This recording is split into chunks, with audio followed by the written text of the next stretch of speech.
Hello guys, welcome to Jeff's Garage Adventures. You like tools? You like anything to do with a shop? Car tech tips, repairs, any of that? This is your channel. I'm in the middle of doing 3 different series right now. I do a series format quite a bit. I got a plier series going on, a ratchet series going on, and a Made in USA series going on. I got a giveaway coming tomorrow for one of those macro ratchets you see there. You got the red one, blue, and purple. If you comment on last Friday's video, you'll see it in a thumbnail. It looks just like that, the thumbnail. You'll be out in your subscriber, you'll be eligible to be put in that giveaway. So don't miss that drawing tomorrow. I'd like to do a shout out to a subscriber of mine. He's also got a tool channel. His channel is called Two Turtles and a Wrench. I love that name. Shout out to Two Turtles and a Wrench. Send him some love, guys. He's got a good channel over there, and I think you'll find it interesting. Okay, what we got here today? Another shout out to Google, a great subscriber of mine. He loves vintage CRAFTSMAN tools. What do we got here today? CRAFTSMAN is in the house. Let's take a gander. All vintage, guys. What's this, Jeff? Well, I can tell you what it is. I've never had much luck with this, but I'll show it to you. CRAFTSMAN. There's a model number 46955, made in USA. Oil filter wrench. I don't know if I had much success with this. I've used it. I can tell you I definitely used it. You can see it's been used. But I think it never worked as good as I thought it would work. It would crush the oil filter canister too easily when you applied any kind of torque at all. So I never really used it much. But it's made in USA. It's vintage. I had it for a long time. Oh, what's this? Some of you new bucks might not know what this is. This is a CRAFTSMAN brake shoe pliers. See if you can get it in there for you. CRAFTSMAN. There's a model number 46947 USA. These are all vintage, guys. I bought these a long time ago.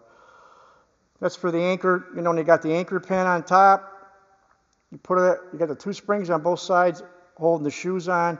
You turn it like that, it pops them off. You use this end here to put them back on. You got the post. You slide it back on. I did a video on brake shoes a while back. Check that one out.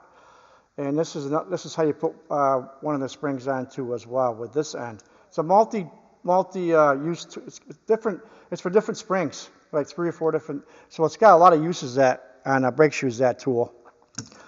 And this one here is I know it's CRAFTSMAN, but I don't think it's USA. It was made in Japan. CRAFTSMAN for a while tried to make things in Japan. That didn't go too well over with their customers. See it? Japan BF. This is old. That's a brake shoe wrench. That's for adjusting your star wheel. You had a star wheel. You had your back plate. Or sometimes it would be in the front as well. You had a little rubber boot.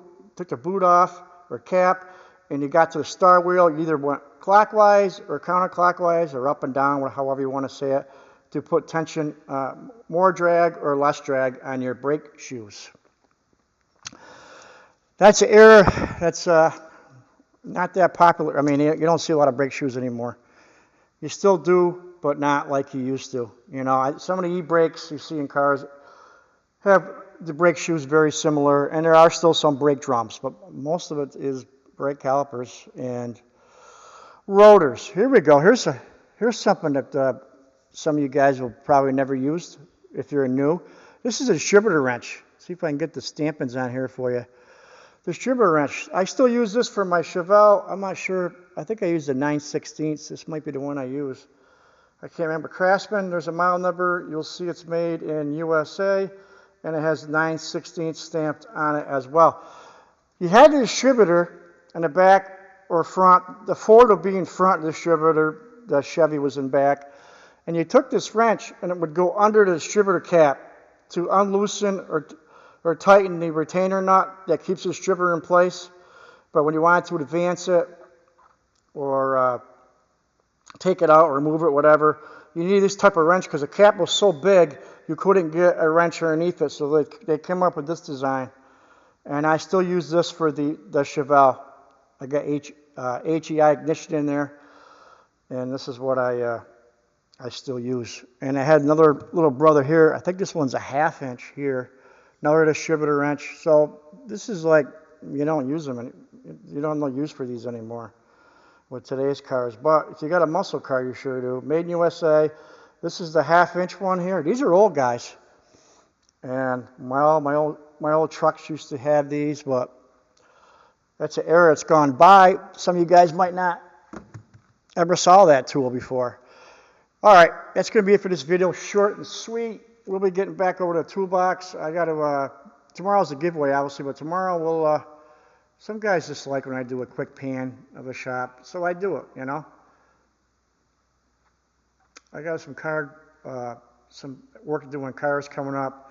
I always got a lot of cars, and I like those strut seats. Those are made out of struts, guys. You see those? Are those cool or what? Those made by Monroe. They're not real struts, by the way, but they look like it. Bingo cage. Yeah, it's a mess over there. Tools that I got coming up to review. Just a quick pan around here. Everybody always likes to see this. You got the Chevelles over there. And whatnot. All right, guys, that's it for today's video. I hope you like the pan around I did. I always get requests for that. Just old vintage tools. And I hope you're enjoying the series. And tomorrow is that giveaway. Do not miss that, guys. All right, take care.